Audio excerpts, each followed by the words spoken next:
đình hoa chiến khu đơn cánh màng năm xưa kháng chiến ơi. Bác Hồ về khâu tí đèo dê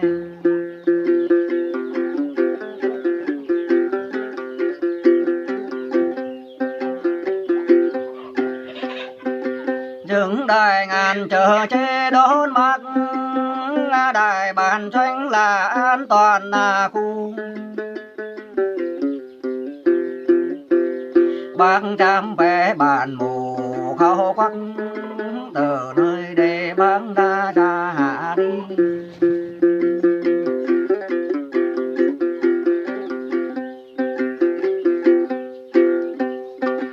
Từ nơi đây bác đã ra đi mở chiến dịch Điện Biên lừng lấy. Giờ làng bàn khang chứa nhiều lắm bác ơi, đường bê tông thẳng thấp là hàng quê.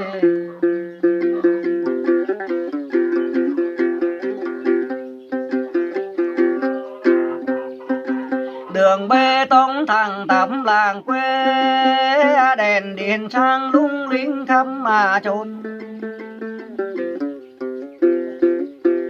Nhớ năm xưa bác vẽ chiến là khu vẫn còn in dấu trên là của bác. Dấu trên là người đường lớn mơ theo.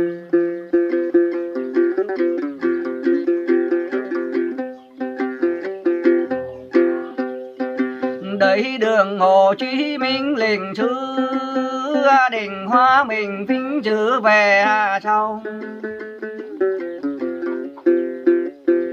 Các dân là tùng cùng cháu đoàn kết, nông thôn mời ta quyết thì đua.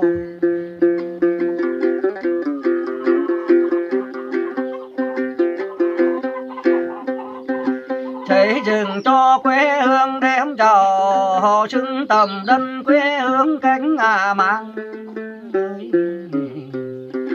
Trong tim vẫn mang hình dòng Bắc ơn chỗ Hà Nẵng.